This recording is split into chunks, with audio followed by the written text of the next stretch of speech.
It's not just an introduction of a Consul General. I consider him a mentor and a good friend of the diaspora movement. Certainly with the future leaders who I had the pleasure of partnering with initially when he came to Canada. The future leaders very much appreciate, CG, all the support that you have given us. Clearly you have seen that the young people play an important part in the diaspora movement, and we definitely have felt your impact since you've been here. So, Seth George Ramocan is currently Jamaica's Consul General to Toronto. Can I say this in time? It's very brief, actually. So he's the Consul General to Toronto. He's also a pastor at Church of God International in Toronto. Someone who supports and has been a part of the business community as well in Jamaica, serving as chairman of EMCD Group of Companies and chairman of CARICOM Consul Corps here as well. He's a former senator in the government of Jamaica, executive director of the Jamaica Institute for Political Education, member of the board of the Jamaica Broadcasting Corporation, vice chairman and interim CEO of Heart Trust National Training Agency, a very important agency in Jamaica. So we're very happy to have you, CG, and your work here and the impact that you've made, and your lovely wife as well, Dr. Lola Ramocan. It's a pleasure to have you always support the diaspora movement. So I invite you to the front now. Thank you so much, President Father Steele, Leo, Lennox, great young men with so inspiring. You do such great work among the young people here in the diaspora. Our Consul, Alicia Taylor, she's not so well known yet, but would you just stand, Alicia, and be acknowledged? And of course, Bishop Roberts is in the room here. Okay, he had departed. And distinguished ladies and gentlemen, first of all, I'd like to congratulate the Jamaica Diaspora Canada Foundation and the Future Leaders Group for putting together events, a series of events during the time of the celebration of the diaspora in this month of June. As you are aware, we had the church service yesterday. This is another of the events, and there are more events that are planned for this. And although we do not have the kind of numbers that we would have desired to have today, certainly I think the quality of this event is going to be dependent on just the quality of the discussions that take place. And so that I think particularly, that we are at a point when we are thinking right now in Jamaica about a diaspora policy. It is being fine-tuned. It is really good timing for us to be active in the diaspora the way we are. Now, I think any discussion we should have on Jamaica must take into account the foundations of this country. The Jamaica that many people know today, excuse me, is one that they see, with a number of problems, a number of issues that are sort of grabbing the attention of the world. So you talk about Jamaica indebtedness and Jamaica crime and Jamaica, so many things, people talk about. And therefore, those things are like the clouds that tend to, the sunshine, blocks out the sunshine, and the great things that are known, this country is known for. And what is very good is that within the Jamaican diaspora are many, many persons who left Jamaica at the time when Jamaica was really, shining in many ways. Jamaica was once regarded as the pearl of the Caribbean. And there are many significant leaders around the world that came to look at Jamaica as a model of development based on how Jamaica was growing. Thank you so much. Thank you so much. You read my... When you think about it, Jamaica is the third largest English-speaking country in the Americas, in the Western world here. But when we say the third largest speaking, when you compare the size of Jamaica with the other two, the first and the second largest, looking on the world map, you need almost a microscope to see Jamaica among the countries.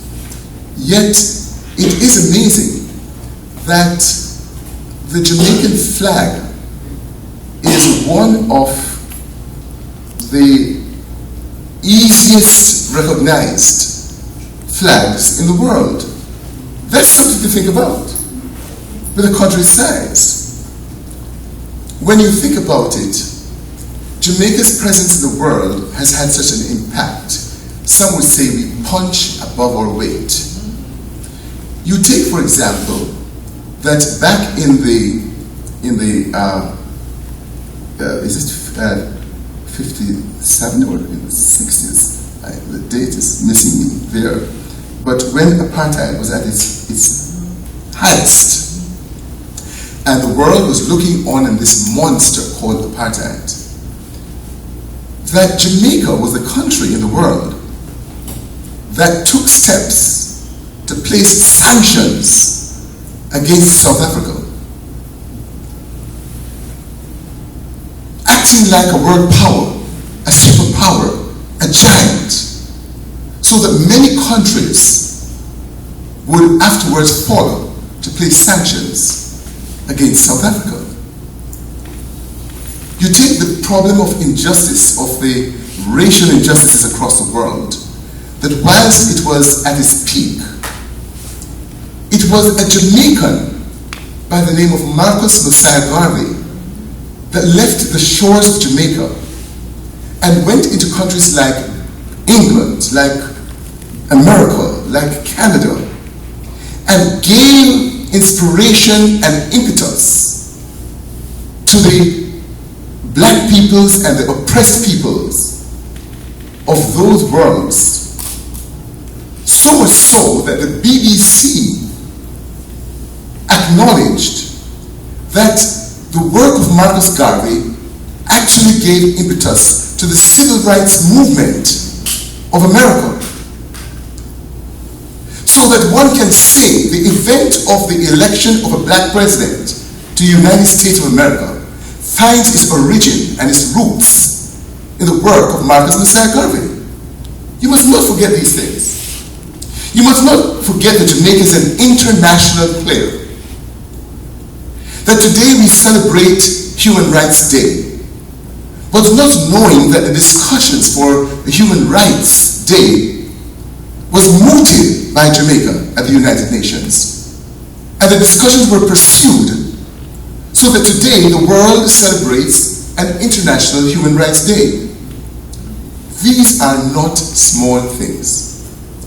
So Jamaica is not just known for its sports, which no one can deny.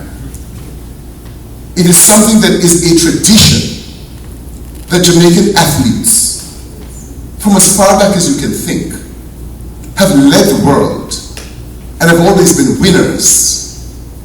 And that must not be seen only in the context of sports. It must be seen in the context of the spirit of the people of Jamaica. That what you see in a Usain Bolt or in any of the athletes is really a spirit that says we can triumph. That is why when you had the Olympics in Britain, which was our colonizer, that Jamaica went into the heart of that country which colonized us and was able to demonstrate its power, superpower in sports, where we not only won first place, we also won second place. we also won third place. Just in case you make a mistake, to understand who we are. And that was so graphically demonstrated for me a few months earlier, when I saw a race in which Usain Bolt was. And it was this international race, and somehow he made a false start. And so they had to come back. And he made another false start, and they had to take him out of the race. And I could see on the faces of the athletes of France and Britain and America and all the countries, I could see a sigh of relief that Usain Bolt is out. We now have a chance. Not knowing that there was another Jamaican in the race for the athlete. So that when the race was over, Jamaica still got gold. So Jamaica is not just about Usain Bolt. It doesn't matter who. Once it's a Jamaican, we're going to be there. I want you to understand the country that you are a part of, that your origins belong. And that spirit still remains. And so, when you see the idea that crime may be high and Jamaica is being rated, look at it in another way. It is because whatever we put our hands to, we tend to go to the hilt and to be the best at it. It's only bad that you would select that one. Because really, wherever you put any of us, in this country alone in Canada, a book was published during the 50th year of our anniversary, Jamaicans in Canada When Aki Meets Codfish, done by the Jamaican 50 Celebrations team. And in it are listed 250 persons. There could be far more, 2,500 and more, of significant persons of Jamaican descent that have impacted this wonderful country of Canada. It is so many things about this little country that makes me proud. You go back and you look and you will see that Jamaica, the port called Port Royal, was not only the most wicked, but it was the richest port in the Western Hemisphere. You go back and you see that Jamaica, when it comes to the beauty queen contest, on a per capita basis, Jamaica has had more beauty queens in the world than any other country. And you look at any of our Jamaican women, you will see it. It's shining. So, this little country that we're talking about is one that has the makings of greatness. It has demonstrated itself in so many significant ways. And what we need to do is to recapture, to reconnect, to re-energize, to reinvent ourselves as a people. We're not thinking about us being this great people and better than anyone else. That's not how we think. That's not why we fought for apartheid and we fought for human rights. We just believe that when you are blessed with great talents and a great people, you should utilize it for the good of all humanity.